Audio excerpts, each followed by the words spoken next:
As escolas estão retomando as atividades. É hora do retorno às aulas, mas para muitos pequenos é o início da vida escolar. E para pais e filhos, esse é um período de ansiedade e sofrimento.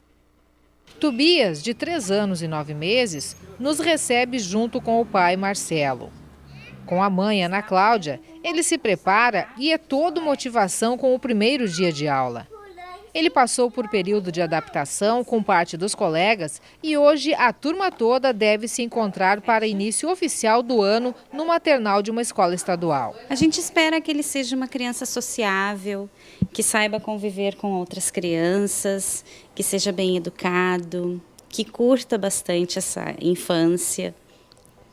É isso que a gente espera, a felicidade dele. Em outra residência é a Júlia que se prepara. Ela tem 3 anos de idade e é toda sorrisos com a novidade que é ir para a escola, encontrar e conhecer coleguinhas. Com toda essa expectativa, assim como Tobias, ela nem se dá conta que pela primeira vez está indo além do ambiente familiar para conviver e interagir com pessoas estranhas. A movimentação em frente à escola é intensa e o vai e vem de pessoas de todas as idades parece não assustar a pequena, que chega tranquila e feliz para o novo mundo que se abre para ela. A minha expectativa é que ela aproveite bem o espaço, que ela desenvolva principalmente o convívio com outras crianças, porque em casa acaba que ela tem convívio somente com adultos, então que ela possa viver esse momento bom da infância, da brincadeira, da aprendizagem, de uma maneira sadia. Júlia recebe o amiguinho Tobias e os dois adentram a escola.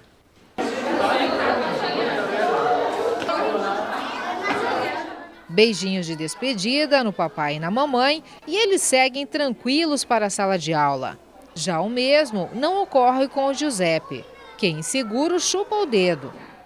Fernanda chora compulsivamente e recebe a atenção da professora. A criança, assim, é tudo um jogo que tu tem que fazer com eles, né? Tu tem que saber convencer eles de outra coisa, tu tem que fazer eles esquecerem aquele momento, assim, ó, de choro, de lembrar da mãe, tu não falar nesse assunto com eles, tu mudar, tu brincar, tu ser criança junto com eles, né? Então é esse o jeito de tu convencer ele a ficar até na escola. Aos poucos, as crianças se soltam e vão descobrindo o que o novo ambiente oferece. Fernanda recebe o afago da mãe, que fica de plantão nos primeiros dias de aula, e segue para o balanço na companhia da Júlia e do Tobias. E o Giuseppe venceu o medo e resolveu aproveitar. A educação infantil é um estudo, é uma parte da vida da criança que tu vai levar para o resto da tua vida como adulto. É onde tu aprende a rasgar um papelzinho, é onde tu aprende a fazer uma bolinha, tudo assim, ó. É no pouquinho que tu vê, que tu acha que ele está só brincando, mas que ele aprende muito, que é para o resto da vida. 2 anos depois, a Júlia e o Tobias estão em uma nova escola, mas continuam coleguinhas. E hoje nós vamos acompanhar novamente mais um primeiro dia de aula dos dois. A Júlia está chegando neste momento. Acompanhada da mãe, ela se aproxima. Agora, já com 5 anos de idade, Júlia surpreende quando pergunto o que espera deste primeiro dia de aula. Que esteja muito bom e eu não me seja muito agitada. É mesmo? Tu tá nervosa? Não. Tá calminha? Sim. E o que tu mais gosta na sala de aula? O que tu espera encontrar nesse primeiro dia de aula? Eu espero que eu veja meus amigos. E as professoras? Sim. Também? Tu gosta de colégio? Sim. E as férias foram boas? Sim. E agora? Tu estava com muita expectativa, queria muito sala de aula, queria muito voltar para o colégio ou não? Sim. É? Conta para mim por que tu gosta do colégio? Porque ele é muito importante, me ensina a ler. O Tobias chegou mais cedo e já está na sala de aula junto aos demais coleguinhas. E senta bem próximo da amiga Júlia. Com expressão tranquila e muito à vontade, ele conversa comigo. Gosta de estudar? Gosta de vir para o colégio todos os dias? O que tu acha disso? Eu gosto de ir pro colégio. É? O que tu mais gosta na escola, além da pracinha? Dos colegas e dos brinquedos. O desenvolvimento do Tobias foi percebido dia a dia, né? E aos poucos a gente nota a evolução que ele teve, o seu crescimento intelectual, crescimento físico, crescimento social que ele apresentou durante todo esse período. Teve alguma dificuldade de adaptação no início? Tem dificuldades, a criança às vezes se torna um pouco resistente, mas nada que seja assim impossível, né? Eu acho que toda criança dá uma tentada, né? Testa muito os pais, os professores, mas é preciso ter um jogo entre ambos, com a escola e a família, para auxiliar neste momento tão importante. Diferente do Tobias, a Júlia teve dificuldade em se adaptar à rotina logo que entrou na escola. Isso durou alguns meses. A mãe detectou logo no início o motivo do problema. A Júlia é uma criança que gosta muito de estar em casa, gosta dos brinquedos, aquela função de olhar o desenho na hora que ela quer, brincar na hora que ela quer. Aí ela se deparou na escola com apenas 3 anos, onde tinha horários para fazer determinadas atividades, horário para brincar, então ela teve um pouco de dificuldade nessa parte para se adaptar. Mas isso foi até o meio do ano, quando ela tinha os 3 anos. Depois ela retornou e aí se adaptou bem. Hoje, como é que é a relação dela com a escola? Ela adora. Eu agora mesmo estava contando os dias para voltar para a escola. Ela gosta muito, gosta dos colegas, gosta muito dos professores. Ela é uma criança muito disciplinada, então ela é muito bem tratada e ela tem uma grande afeição pela escola. Que graça. A gente vê a diferença de comportamento, porque para uns é tão tranquilo e para outros é um transtorno esse início de aulas. Para falar sobre esse assunto, eu recebo a psicopedagoga Daiane Keller. Boa tarde, tudo bem, Daiane? Boa tarde, Dárcia. Seja bem-vinda. Obrigada pelo convite. Com certeza. Daiane, você assistiu o VT junto com a gente? E assim, o que nós pais podemos fazer para ajudar nesse processo, nessa fase dos nossos pequeninos? É uma fase difícil para a mãe e para a criança, que é uma fase nova, um novo ambiente, né? Mas o mais importante disso é que os pais fiquem juntos, conheçam a escola, qual é a filosofia dessa instituição, eu acredito nela, eu confio nesse trabalho, eu conheço a professora, expliquei para ela como é a rotina do meu filho, qual é o comportamento dele, quais os aspectos que me preocupam, quais os aspectos que eu vejo que ele precisa melhorar, até para o professor poder entender por onde começar a interagir com essa criança, conquistar essa criança, né? Porque ela vai para um ambiente novo, ela sai daquela comodidade da casa, daquele aspecto de bebê, de todo o cuidado, e é um processo que toda criança precisa passar. Vai ter esse período de sofrimento, de ansiedade, mas se a mãe está consciente, gosta daquilo e mostra essa segurança para a criança, que isso vai ser legal, que isso vai ser bom para ti, tu vai ter novos amigos, tu vai aprender coisas novas, a criança já começa a encarar isso de uma maneira diferente. Mas mesmo por dentro, a mãe sentindo toda a ansiedade... esconde o choro, como dizia meu pai, engole o choro, engole o choro, mas não demonstra isso, demonstra firmeza, vai ser legal, olha os teus amigos, eles estão brincando, tu vai aprender coisas novas. É interessante também que os pais em outros ambientes, com a família, com os amigos, fale, o meu filho vai estudar na escola tal, vai ser muito legal, ele vai ter vários coleguinhas, tem que ver como foi o primeiro dia de aula, ele gostou muito. A criança vai percebendo que a escola é um ambiente bom também, é uma extensão da sua casa, obviamente com outras intenções, mas é uma extensão, tem que ser gostoso, aprender tem que ser bom, não pode gerar sofrimento. Com certeza, e para isso os pais precisam também conhecer essa escola, conhecer esse professor e ter esse elo de ligação. Isso, estar junto, participar das reuniões, ser parceiro da escola, e se integrar diante dos projetos que a escola oferece. Acho que esse é um grande caminho que a criança vai se sentir segura, né? Que eu estou num lugar onde os meus pais também gostam. Em contrapartida, os professores também podem ajudar bastante nesse processo.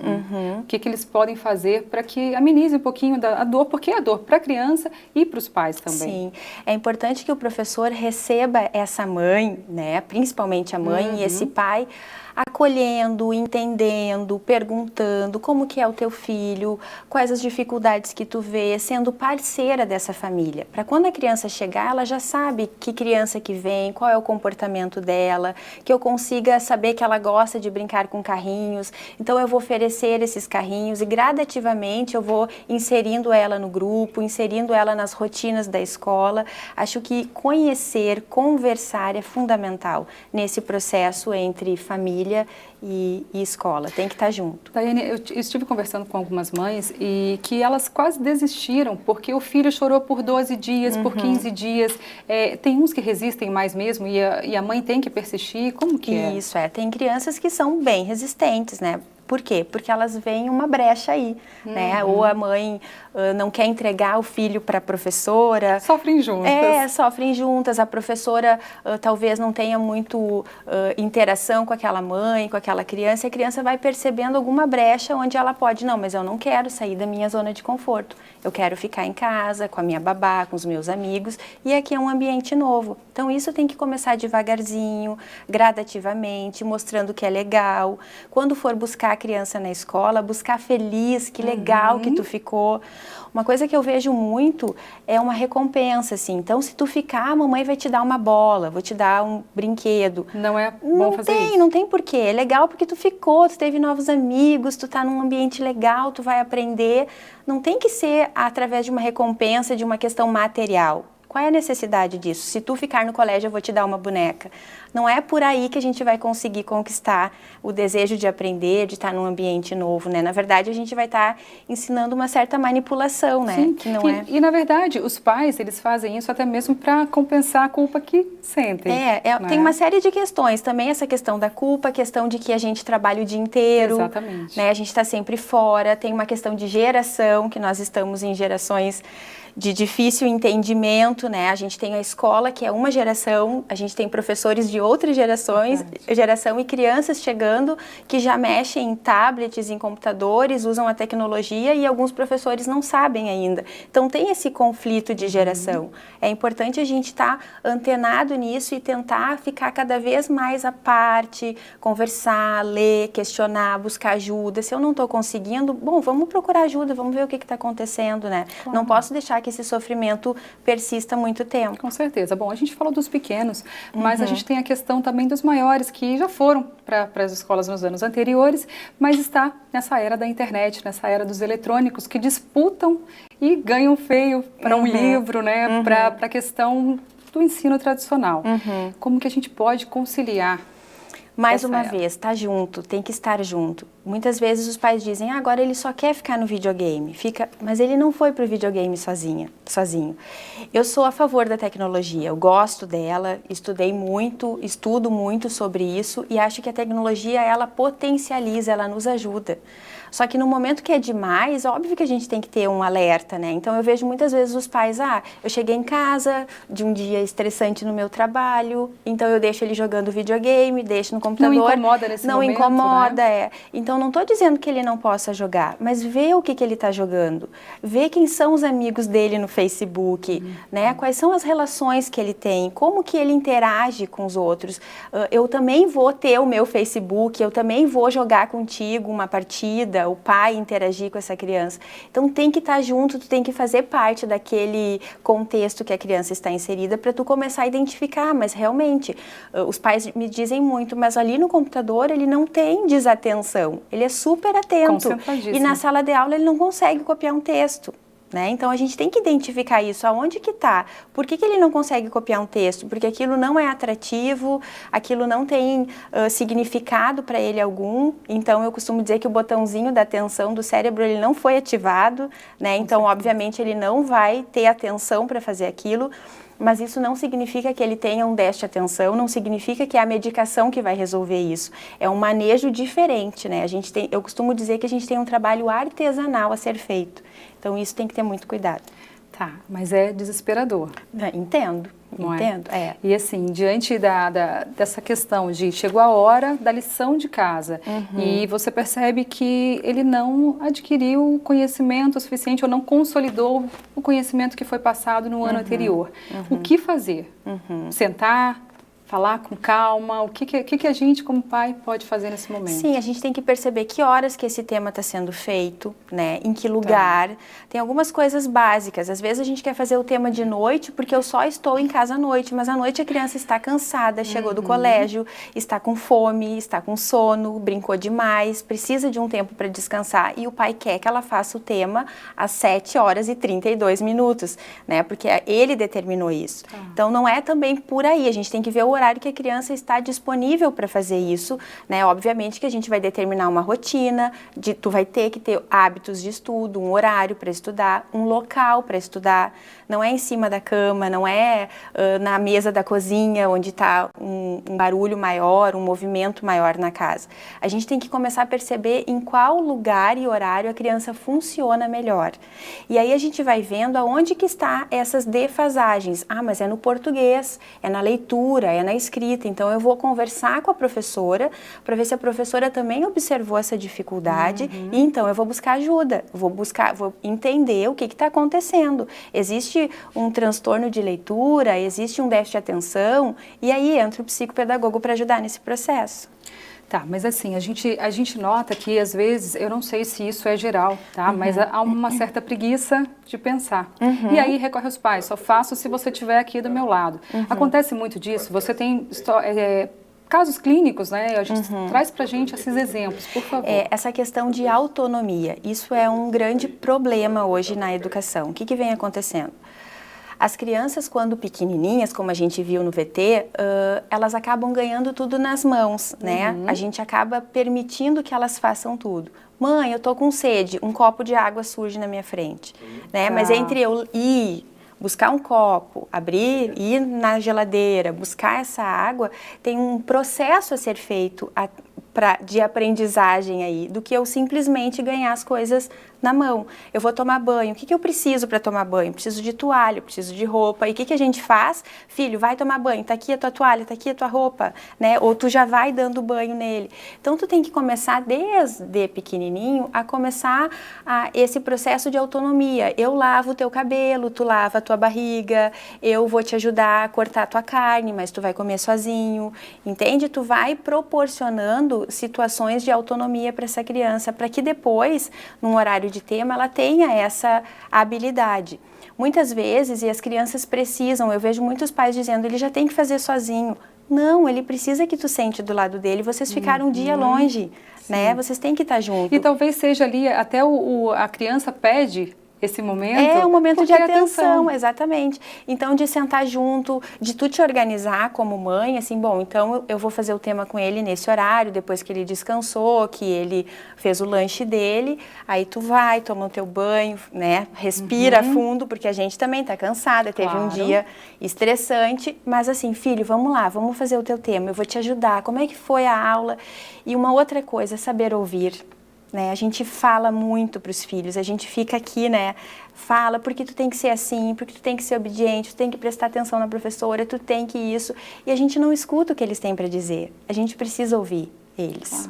Né? Então esses momentos assim tu vai num primeiro momento eu sempre digo gruda, fica junto para fazer o tema e gradativamente tu vai saindo de cena, filho, enquanto tu termina esse cálculo, esse texto, eu vou lá estender roupa, daqui a pouco eu volto, filho, vai fazendo isso, eu vou lá fazer a janta e já volto, e tu vai gradativamente, daqui a pouco ele vai fazer o tema sozinho, mãe, já terminei, e de olhar o caderno todo dia, mesmo que já esteja maior, que a gente ver que a criança tem uma certa autonomia, mas de olhar, de ver o que aprendeu, o que tu entendeu desse conteúdo, para tu realmente perceber o que está se passando na vida do teu filho. É estar presente, mas não fazer por ele. Exatamente. É estar junto, participar, ouvir, entender. A gente tem histórias de crianças, de quando a mãe se desprende para isso, muda completamente o desempenho escolar da criança e o desempenho emocional também. Ela se torna mais feliz, a sua autoestima fica elevada, então tudo potencializa. Com certeza. Daiane, para a gente finalizar, eu gostaria que você falasse um pouquinho dos transtornos, principalmente nessa geração atual. Você falou aqui de conflitos de gerações, dessa era da internet, os eletrônicos disputando vez com o estudo tradicional. Então, eu gostaria que você falasse um pouquinho dos principais transtornos e, assim, do problema da medicalização das nossas crianças, porque todo mundo agora tem hiperatividade, toda criança tem transtorno de alguma coisa. Eu gostaria que você falasse sobre isso, que nos orientasse em relação a isso. É importante, assim, a gente... Quando a gente vai percebendo que o nosso filho tem alguma dificuldade, de buscar ajuda profissional. Esse profissional vai fazer todas as testagens e os encaminhamentos necessários para que então se perceba qual transtorno que a criança está tendo naquele momento, se é um déficit de atenção, dislexia. Hoje a gente vê muitas questões de déficit de atenção, né? Mas eu bato nessa tecla de que é muito mais uma questão ambiental, uma questão de contexto, de geração que a gente vem vivendo, e é muito mais fácil, é muito mais rápido o uso da medicação, porque ele não me dá trabalho, tomo remédio, as coisas vão lá, vai funcionando, eu sigo o meu trabalho, não me atrapalha tanto, entende? Disfarça, camufla, mas isso gera consequências bem significativas futuramente, na vida adulta, na escolha da sua profissão, no seu relacionamento, enfim, as coisas vão piorando, né? Com certeza. Então, a dica principal seria investigar, ver o que está acontecendo de fato com essa criança. Estar junto, investigar, perceber, olha, realmente aqui eu já não estou conseguindo entender.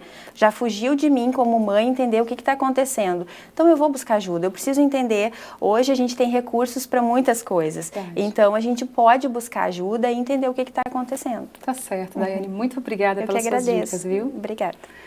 Bom, ficam aí as dicas para você. Força a todos para esse reinício. Agora passou o carnaval, as aulas voltaram, o ano começou de verdade. Recarregue as energias neste final de semana. Segunda-feira a gente se encontra de novo ao meio-dia. Excelente final de semana para você. Tchau!